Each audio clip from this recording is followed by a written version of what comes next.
Hello, everyone. Mike Hurd, your host of the Amateur Retriever Podcast here in Bozeman, Montana. It's 7 below zero. I got a foot of snow on the ground. I got more snow today, and I got another round coming on Friday. Not going to have time to train, or is it nice enough to train outside? So, got to keep the brain engaged. So, let's talk about marking in today's episode. And I want to focus first on this topic. And let's go to the computer. I wanted to lay a little bit of foundation down on when you go set up your training scenarios, what are you doing? And some advice I can give you is to set up your marks using one of these four factors. So a line to the mark, that's get to, and at the mark, is it easy or hard to find? So is it easy to get to or hard to get to? Is it easy to find or is it hard to find? So for puppies, I would do easy, easy. First, you're in the yard, right? So it's easy to get to, easy to find. That's your puppy. When your puppy gets a little bit older and you're able to extend distance out a little bit, you still want to make it easy to get to, but now you want to make it a little bit harder to find. How do you do that? Well, you could throw like a black bumper, for example, or throw it into a little bit more heavier cover so it's not sticking out like a sore thumb. But when you get to an even higher level of marking knowledge and understanding, you want to start making it a little harder to get to. Add more terrain, thicker cover. Maybe they have to go in and out of a couple pieces of water, but you still want it to be easy to find.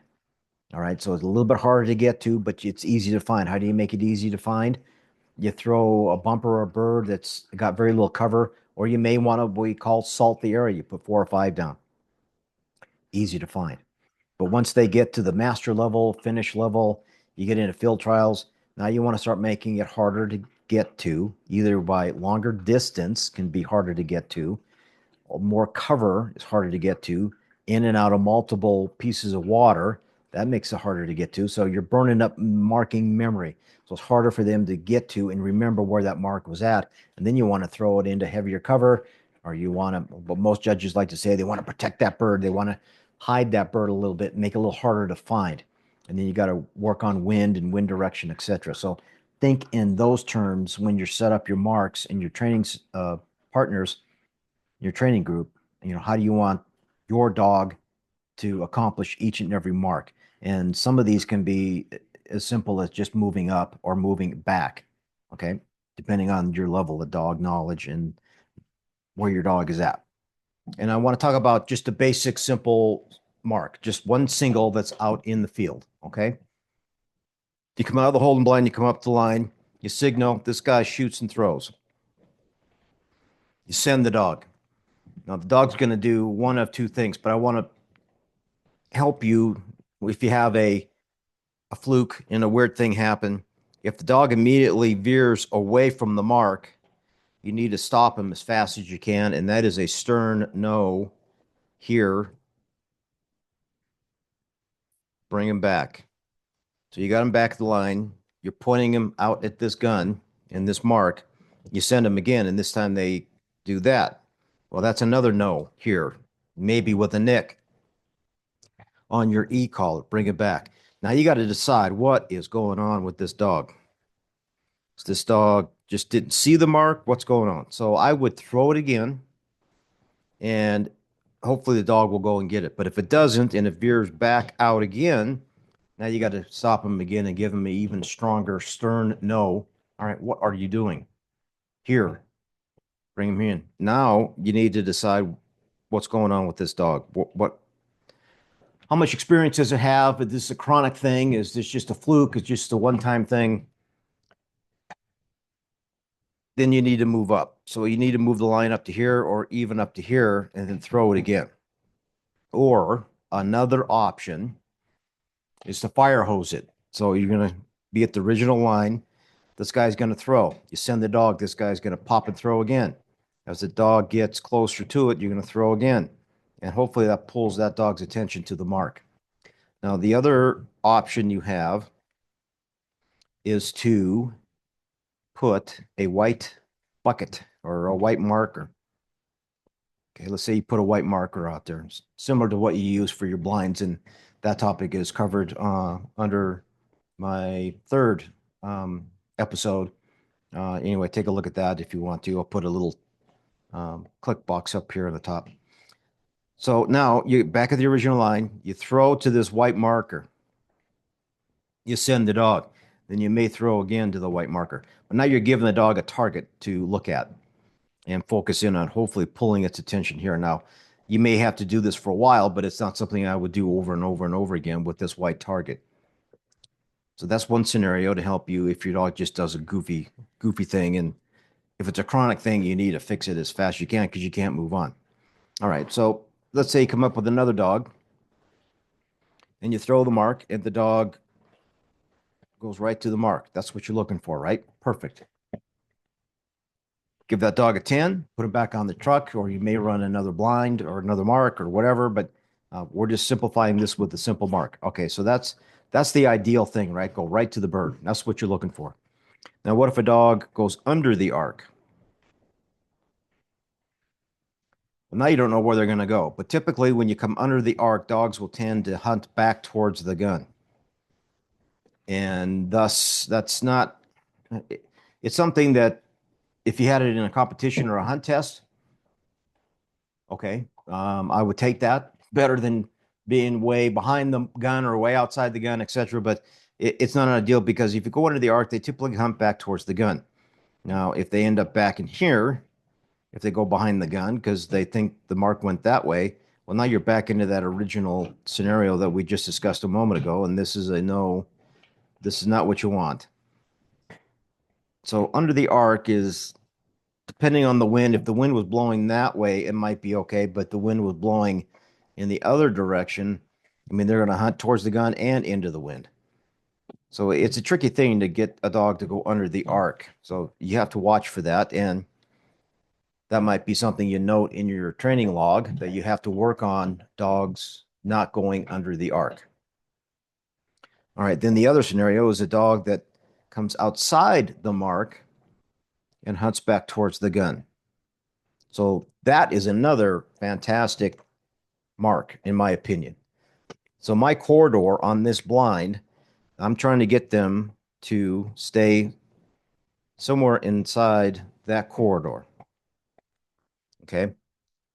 So when I send them, that I want them to stay somewhere tight inside this corridor. Now, this is a short mark. You could, if you lengthened it out, it's going to be even more difficult. So the longer you go out in distance on your marking, if you're out 200, 300, 400 yards, then that's where this becomes a little more difficult, but it's great training. It's something you want to try and definitely get your dog to do at longer marks. But under the arc is not acceptable. Behind the gun, no. In training, okay? And then we definitely want to try to either go right to the bird or come just a little bit downwind and hook back into it. So those are the scenarios I'm looking for when I throw marks and I run dogs. All right, let's get into the first marking drill. This is called an inline marking drill. I did not come up with this, but this is a very excellent, good marking drill. If you know who came up with this, drop a comment down below. I believe it's either in a book or a video somewhere. But let's talk about this inline marking drill. There's an easy version and there's a hard version. Let's start with the easy version. You can do this with one person. I recommend you put holding blinds out. Put 4 holding blinds. You're going to have 4 gun stations in line. From the line, one, I mean, you can stagger these as close or as long as you want, but 50 yards, 75 yards, 100, 110 yards, 150 yards. And you're going to make the dogs, again, start easy and then go long. So you're going to throw mark number 1. Dog gets mark number 1. As the dog is coming back, this gunner is going to move to this station. All right. And if the gunner is still walking out by the time your dog comes back, this is an excellent time to use your holding blind to come back into the holding blind, wait, and then come back out. Throws mark number 2. These are singles. Go get mark number 2. As the dog is coming back, this gunner is going to move to here.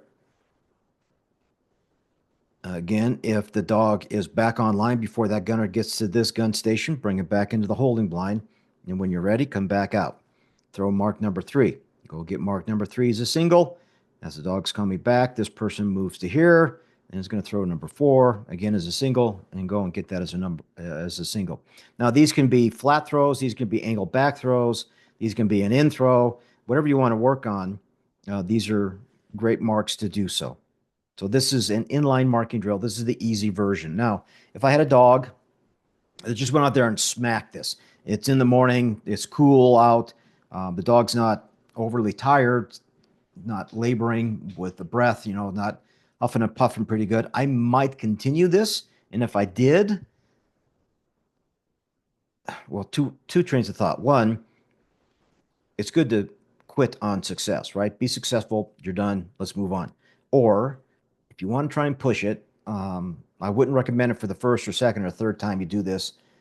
But if you run this several times a month and you want to try and extend it because the dog is just smacking it and doing really good, then I would try and do it in reverse order. Throw that as number 5. Do them as singles. Then that is number 6. And then that is number 7. And that is number 8. Now, if you use birds, there's going to be scent, right? So they're going to have to run past scent. And if the wind is blowing that way, or if the wind is blowing that way, then they're going to be running past old scent, which is fantastic training in itself. That's the easy version. Here's the hard version. You're going to get 8 marks, 8 singles. Okay, you got your holding blind, you come to the line. This gunner's going to throw mark number 1 as a single. You go and get it. You're going to throw that as a single. Go get it. As the dog's coming back, you put the dog in the holding blind, and the gunner's sitting here. You come back to the line. You're going to throw number 3 as a single. Number 4 is a single. Number 5 is a single. Number 6 is a single. Number 7 is a single. Number 8 is a single. Now, if I was in a large training group and we were going to run this for like 3 hours, I would run this and then put my dog up, let it rest, think about it. If, and this is a big if, and I don't really recommend this, I would end on success on 8 marks here and move on to something else. But if you're going to push this to the next level, I would run this, put my dog up for a while, half an hour and an hour, come back out, and then do it in reverse order. It's something to think about. So that's the inline marking drill. Again, if you guys know who came up with this drill, drop a comment below.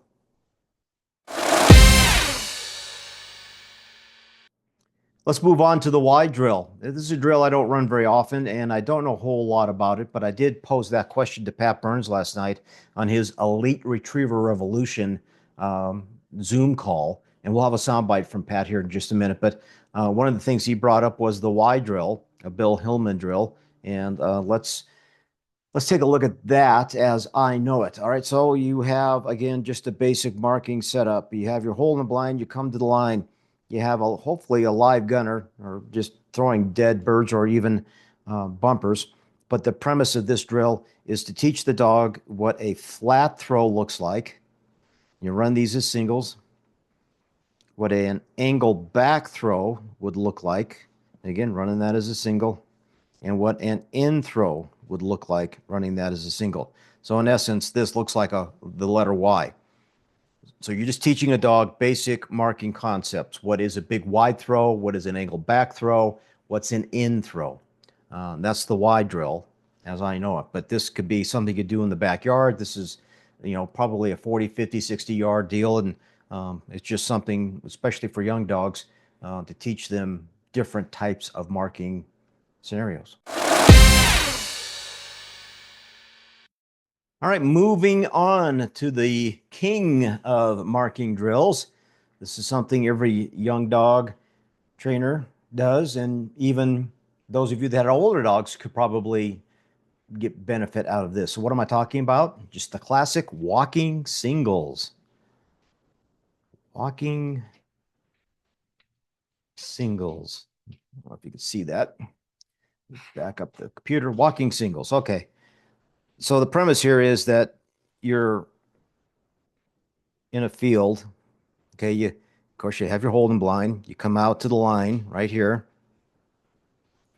You got a gunner right here, and he's going to throw, and then your dog's going to go get it. Now, depending on what your dog does, if your dog comes out here, has a big hunt, the hunt's deep, then eventually works his way back in, as this guy moves to the next position, you're going to contradict what the dog did here. So if the dog had a big hunt, for example, now you're going to throw an in throw and try and get a shorter hunt. Okay, picks that up. So all this gunner is going to do is walk around in a semicircle. You're going to start short, then you're going to end up going long. Now, how many of these you do is depending on the weather, depending on the dog's stamina, what kind of physical condition the dog is in, etc. Camera shaking because my dogs are bumping up against the table trying to get my attention. So again, you may throw out, and your dog will go and get it. You may come up here and throw a big flat throw, and then your dog will go and get it, etc. And you just keep working around and around and around and around and around. So walking singles. Just try and do something different to help the dog mark. So if the dog pins these marks, fantastic. I'd be throwing one flat, 145 back, right, 145 back, left. In throw, another flat throw on the left, a flat throw on the right. You could vary white bumpers, the black bumpers, as long as they could see it and had good visibility of the marks. So you're just trying to build confidence. You're trying to build marking in memory. And you may vary this in cover. You may do it on a flat cut field, for example. If you have a young dog, if you have an older dog, you're probably throwing these in heavier cover and adding a lot more terrain, making it a little harder to get to and harder to find. For example, if you remember that topic just a moment ago, so walking singles, it's the king of marking drills and something you should be doing often, especially if it's just you and your spouse or you and your son or daughter. It's just two people. All you need, you and the dog and someone out there to walk around and throw these marks. Good stuff. Okay, let's move on to the classic, the one that everyone probably has ran at some point in time, the ABC drill or ABCD drill. I mean, you can have 3 marks, you can have 4. These are all singles. You can make this as basic or as complex as you want. Again, you can vary the distance if you want. And the basic concept is just throw one person, then that person comes to this gun station and throws singles, then goes to this gun station, throws singles. Again, they can be 45 back, they can be angled in. I mean, the sky's the limit when you run an ABC drill, and it's just a marking drill, just singles to go get these marks. Now, I mean, you can vary this with 3 guns. You can have 4 guns out there. In fact, you could have, even though I'm showing just basic 2 marks, but you could actually have an in throw on one of them or an in throw here, maybe another in throw here. I mean, you can get as creative as you want. One of the things I did run this past year up in Oak Park, we had a short gun here, medium length gun, and then a very long gun out here. This one was probably 2 to 250 yards. This one was probably about 125, and this one was probably somewhere in the neighborhood of 160 yards. In running this, we threw this as a single. You go get that, and you come back. You throw this as a single, and you go get that, and you come back. And then this long gun, which is almost in line, is not quite in line, but it's pretty tight to the short gun here. You want them to look past the short gun to a long gun. And then we threw this out in that direction. So basically they had to run almost on top of the old fall here. Then we were using birds to go get that one. And then we threw this one at a steep 45 back.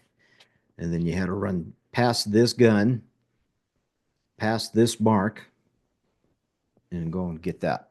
So, I mean, ABC drills are staples in basic marking. You're going to run into a lot of them. They're fantastic on water. Okay, moving on to the 4-station marking drill. My mentor, Bill Totten, one of his staples, especially when we were doing field trial training. You're going to have 4 gunners in the field. They're going to be sitting on chairs or a bucket. They're going to be sitting out, preferably in white. They're going to be sticking out like sore thumb. They don't have to be in white, but I'd recommend it just to teach them to run past a gun station.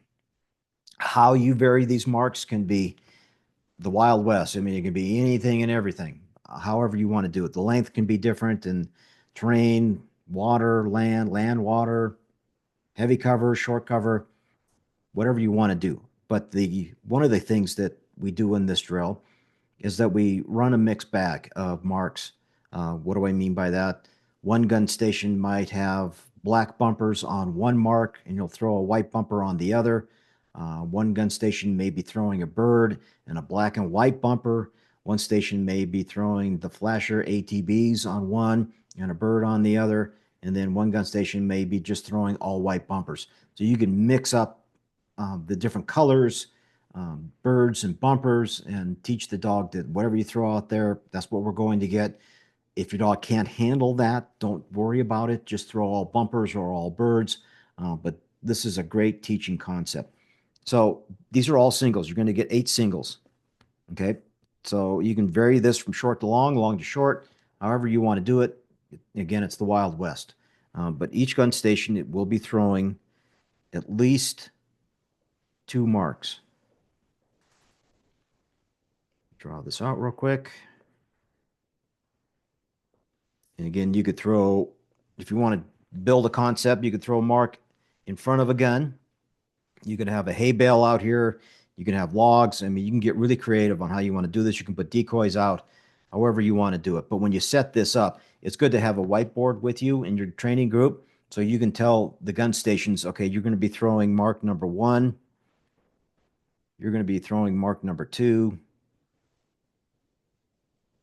You can be throwing 3, and then 4, and then 5, and then 6, and then 7, and 8. And again, how you set these marks up in what order is totally up to you.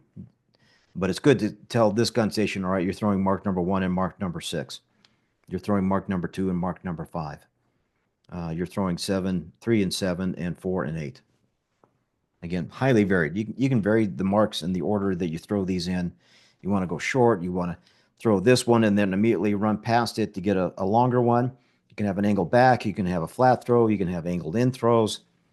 Again, it's the Wild West. But this is the 4-station marking drill. All singles. I guess if you wanted to do a double in there, you could. But again, this is just meant to do singles to build marking confidence, just to run past a short gun to a longer gun, run past that to a longer gun, then go even longer, go past this shorter mark to this longer mark. I mean, it's highly versatile, and one of the best marking drills I know of is the 4-station marking drill, and I want to compliment Bill Totten for coming up with that.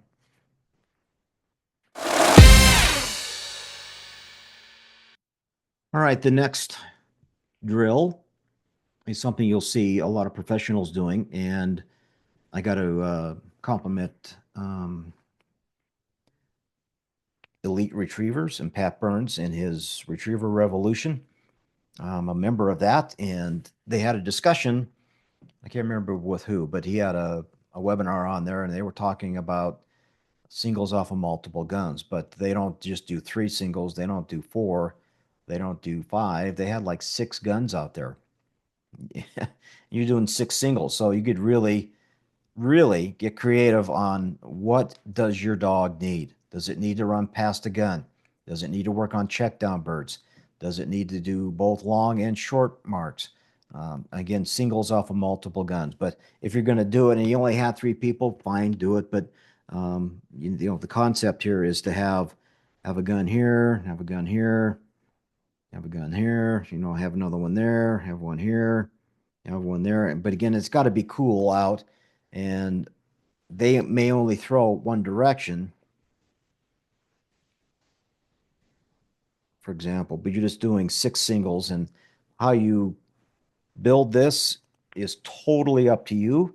You're going to use terrain, you're going to use thick cover, light cover, you can use decoys, water, etc. So singles off of multiple guns. But if you're going to do it, have a theme in mind. Try and theme your concept. So if you're going to do singles off of multiple guns this week, it may be to work on hip pockets. It may be to do long and then short, and then long and then short, and then long and then short. Theme it and teach concepts here. Whatever your dog is weak on, that's what I would focus on in a setup like this. So again, singles off of multiple guns, another excellent drill for teaching marking.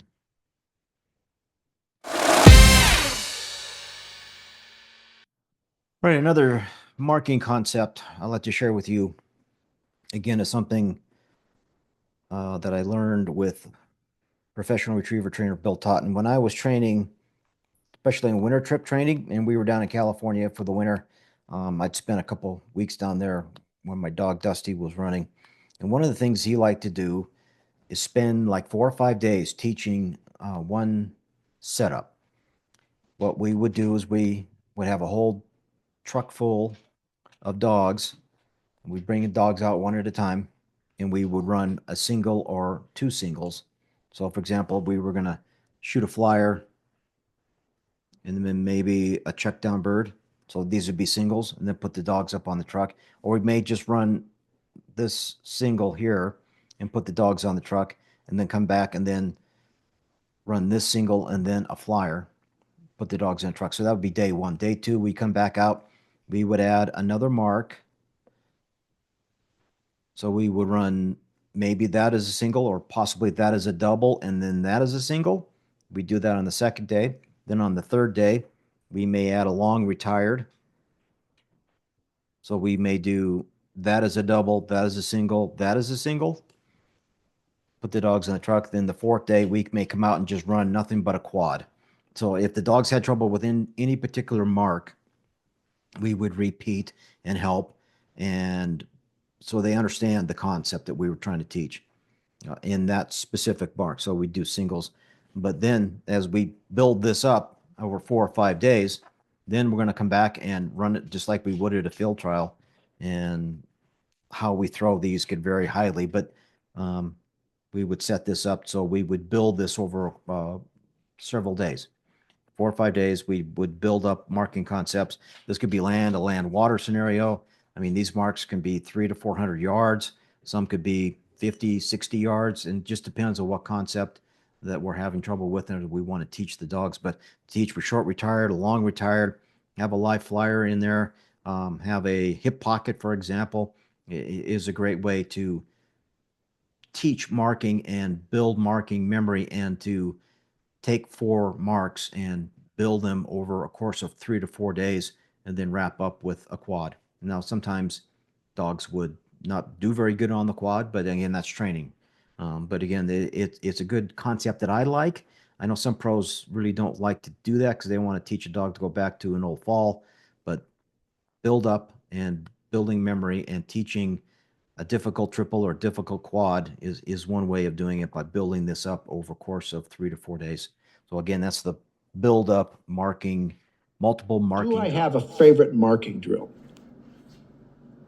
Well, I mean, Rex always said one of the things he'd love to do for just marking, he would do walking singles with shot flyer pigeons. Now, we don't do that much anymore, and it has to take somebody that getting access to pigeons, but it was he'd walk in a semicircle, and because they were random, one would angle back, one would come in, but the dogs were really driven to do that. But walking singles, where you vary the throw, you got somebody that knows what they're doing, and you got them on a radio. And one thing I like to do, one of the favorite marking drills, is you start with a classic, maybe long, flat throw. And based on that dog's hunt pattern on that mark, when you move and do your next mark, it's contrary to the hunt pattern of the previous one. So if the dog hunted deep on that flat throw, then your next throw might be angle in. If the dog hunted closer to the gun, your throw might be further out. And you do multiple singles. If you're just doing raw marking, I can't think of that being much better than anything. Not, you can do the multiples, singles off of multiple guns, but if you're just looking at the raw mark itself and getting dogs to stare and focus at the spot and be smart how you hunt it, walking singles, a wide drill is always good. And one of our expert guests was Bill Hillman, and he talked about how he uses a wide drill. And Bill's had a lot of success over the years with creating good derby dogs and raw markers. And his wide drill is like so many of our drills. They started one way, but they morphed into something more. So his wide drill program, and the wide drill is where a gunner sits in one spot and initially throws a flat throw to one direction. And the original wide drill, you just threw a flat throw maybe to the right, and then you turned, and the next throw was an angle back on the other side, and then the next throw was an angle in on that side. So it looked like a Y. But the way Bill described it, and I've done it, and dogs can really struggle with it, is you throw that long flat throw, and and you do what I just said a minute ago. You throw the next one in a different spot, typically contrary to where the dog wanted to hunt. And then you go to the other side and you do it. You may repeat this. And I like the way Bill said he does it really short, oftentimes 60 or 70 yards. So there's a real distinction from how far the bumper is away from the gun. He uses some white bumpers, some orange bumpers, depending on it. And so between the Y drill and some of those walking singles, I think are some of the great marking drills. But breaking down really what it takes to mark, focus and concentration, there's certainly a go straight aspect to it. Dogs learning to use their eyes. I've watched some dogs have the pattern when they get a little bit lost, they drop their head and they lose contact of where they are in relationship to the gunner. So breaking down, and maybe in your profile analysis, identifying what is it that your dog's doing and marking that you want to improve. Is it a technical aspect? Is it a hunt pattern aspect? Is it a run at the gun? And then modifying these drills to work on those weaknesses.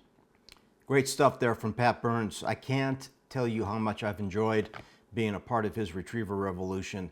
I think his membership just closed, but keep an eye out when his membership opens. He usually puts out a bunch of free stuff, and then he opens up his membership, because month after month, he comes up with some fantastic topics and training ideas and tells us what he's going through. And his profile analysis of the dog is something that has been an eye-opener for me, and I've been able to critique both of my dogs. And in fact, I've got a big whiteboard in my other room.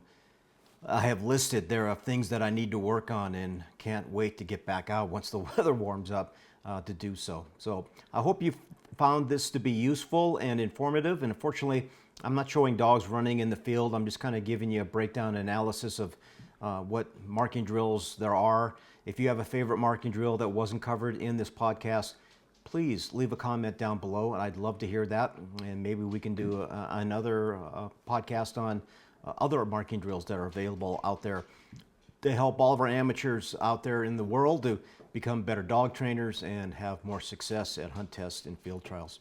Again, I'm Mike Hurd, the host of the Amateur Retriever Podcast. Hope you found this informative. Thank you for tuning in. Don't forget to like and subscribe. I would greatly appreciate that. We're going to try and do some weekly podcasts as long as the weather is horrible and I can't get out and train. So please check back here weekly for another topic. And I think next week we're going to focus on blind drills. What kind of drills are you running to help your dog improve on blinds? And then we'll kind of melt that all together. We'll do a marking and blind drill combination. I've got a couple of those I'd like to share with you as well. So look for that coming up in the next couple of weeks. And again, we're trying to get a podcast put together and talk about SRS rules, as most of our members of Treasure State Retriever Club are thinking about running the SRS in Butte in June. See you next time.